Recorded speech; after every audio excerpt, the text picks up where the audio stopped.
Hi, my name is Corey, and as I've mentioned before, I have been watching Doctor Who since I was 5 years old. I'm currently 48 years old, so when I talk about Doctor Who, I'm not just talking classic versus modern.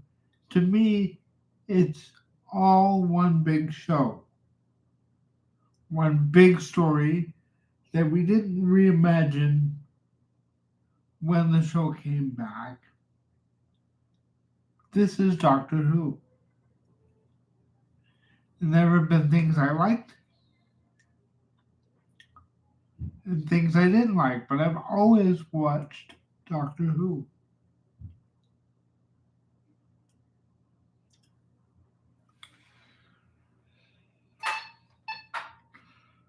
Just a second.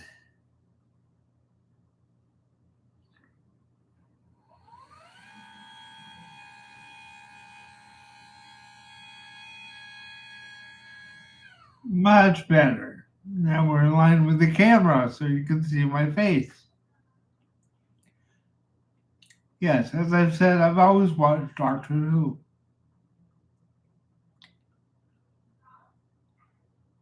And there's been a lot of memes lately online. You'll see people saying that Doctor Who died in 2017. So they'll give a date of November 23rd, 1963 to 2017. And if someone who's been watching this show ever since I was little, I'd like to give some perspective. First, I want to say that if you are one of those people that don't like the show now, no one is coming to your house and making you watch this thing, okay? We're not going to tie you down and force you to watch until you agree with everything we say. That's not how this works. You have every right to not watch what you don't want to watch. It's your TV. You pay a license, especially in the UK. You pay a license. You should be able to watch what you want to watch.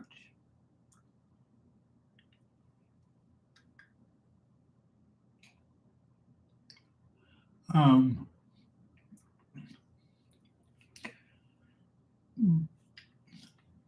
and another thing I will say is if you don't like a doctor, let's say, right, I've been watching the show since I was 5 years old.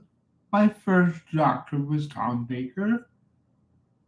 What if I said, I am never watching Doctor Who now that Peter Davison's there? What if I did that? Well, first of all, I'd miss out on some really good stories, but secondly, with the way Big Finish is now, you really can decide that you only like certain doctors. You really can do that because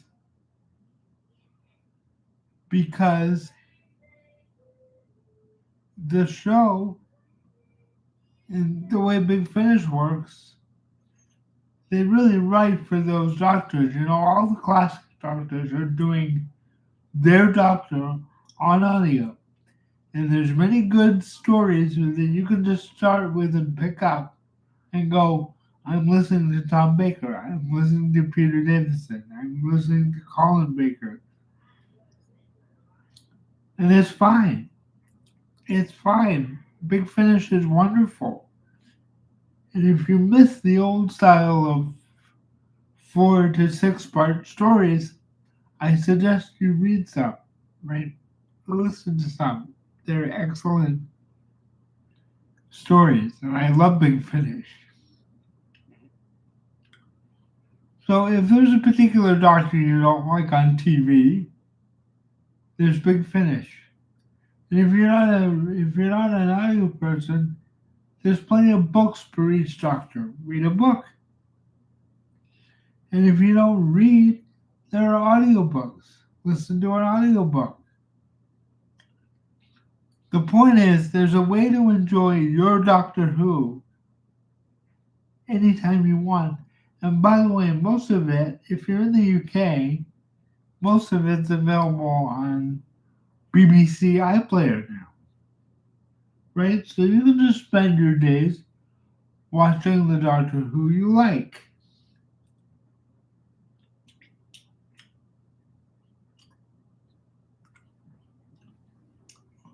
Now, I like it all. To me, it's all Doctor Who, as I said. But I want to talk about some things that have driven me crazy. And I'm not complaining. I'm just pointing these out because people say the show went from 1963 to 2017 and then it died.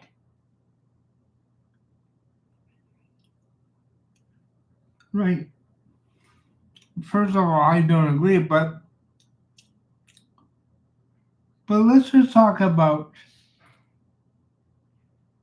some things that drove me crazy. Let's talk about Peter Capaldi's first series as the Doctor, Series 8. Drove me bananas. Absolutely bananas. Why? Well, let's cast our minds back and remember that Matt Smith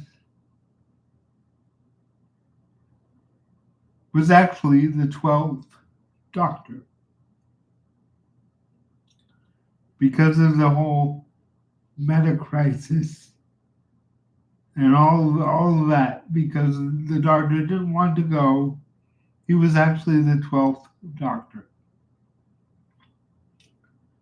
And because of that, Clara begged the Time Lords to give the Doctor more regenerations, new life, so that he could continue saving the universe. And if Clara was willing to risk her neck and go to the Time Lords and say, please help him, it is absolute nonsense for the Doctor to say, am I a good man? Because if Clara didn't think you were a good man, she wouldn't have begged them to help you. You're over 1,000 years old. You've saved countless civilizations, and if you don't know if you're a good man, sir, I can't help you. Also, if you're going to spend your time arguing with your companion, why are you traveling together? I bring this up because this was a problem with several doctors. It was a problem with Peter Capaldi's first series, but it was also a problem with Colin Baker and Nicola Bryant. Perry came in at the end of the fifth Doctor's time. And on television, she and the sixth Doctor spent so much time arguing that I always wondered why they even traveled together. Clearly they couldn't stand each other. Just drop her off. But it wasn't just Colin Baker.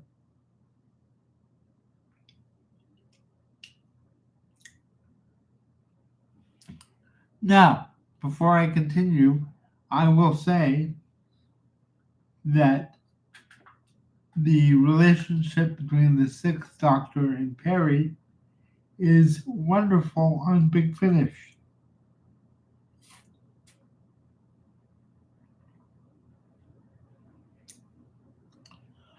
They've had more time to work out their relationship, so they're friends now, and it makes good sense.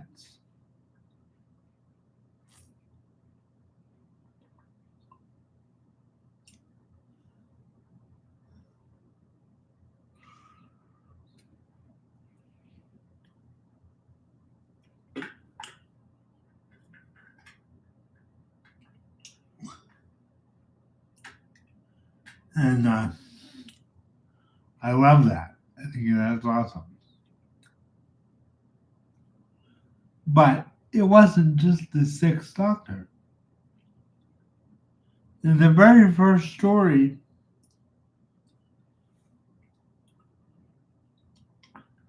William Hartnell's first Doctor kidnaps Susan's school teachers because he doesn't want them telling anybody about the ship. Well, the next episode, he's complaining that Ian Chesterton's being stupid and he's not thinking. And well, sir, if you don't like your companions, why did you kidnap them? Drop them off somewhere where no one's ever going to believe what they say and go on your merry way. I really like a companion and Doctor who get along really well. The Doctor and Ace. Excuse me, the fourth Doctor and Sarah. Um,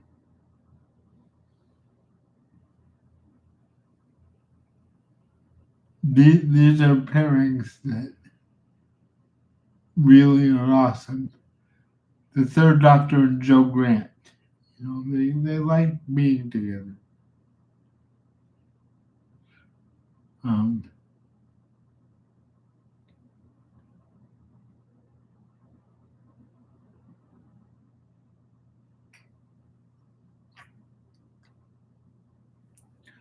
I really don't understand companions who want to complain about being with the Doctor. If they don't want to be with the Doctor, you have a time machine. Go! Get! Get out.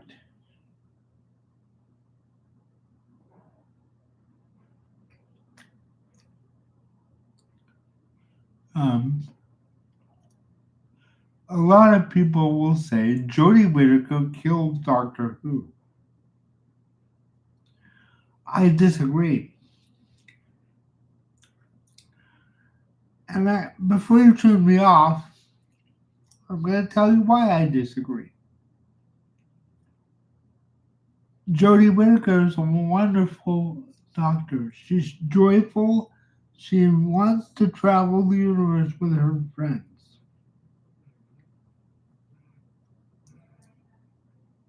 It's awesome.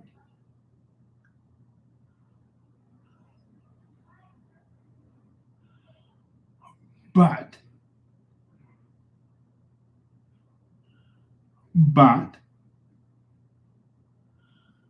she never really got the story she deserves. For instance, the story Rosa, about Rosa Parks and the civil rights movement. Now, I personally, as a person who experiences cerebral palsy, I love the idea of that story. I love the idea that the Doctor, Yaz and Ryan and Graham are learning about the civil rights movement are going to take part. It's great. And it's great because we don't teach these things in our schools anymore because we don't want anyone to feel bad about slavery. We don't want anyone to feel remorse about slavery. So we don't teach it.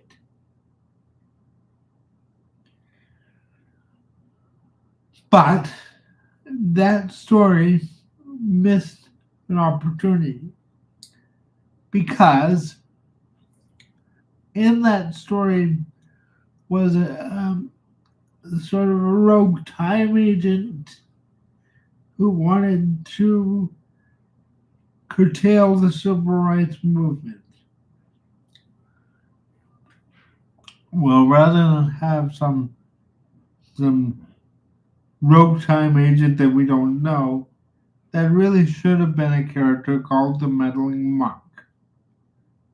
The meddling monk is from William Hartnell's story called The Time Meddler, and the monk enjoyed going around time, undoing things, and generally causing, just chaos, just because. And that would have been a really good continuity thing if it had been the meddling monk. Arachnids in the UK, another good example.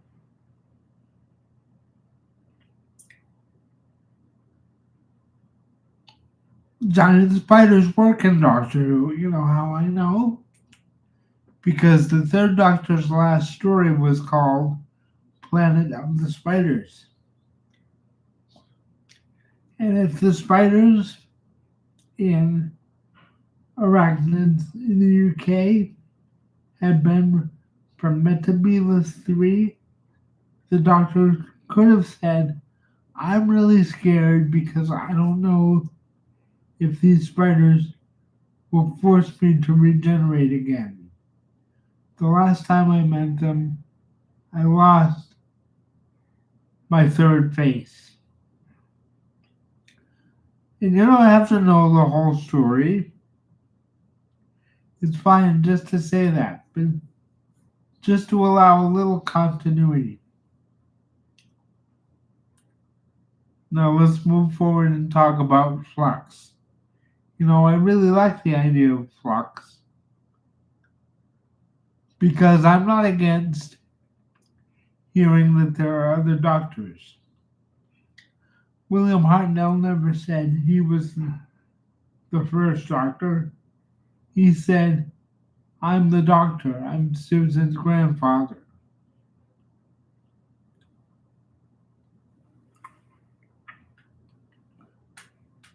Okay, and I was excited about Flux because I thought they're going to explain the brain of Morbius. In the brain of Morbius, we see pictures of other people before William Hartnell. And so I thought they were going to explain this. And my problem with Flux isn't that there are other doctors. My problem is that Chris Chibnall doesn't have a plan.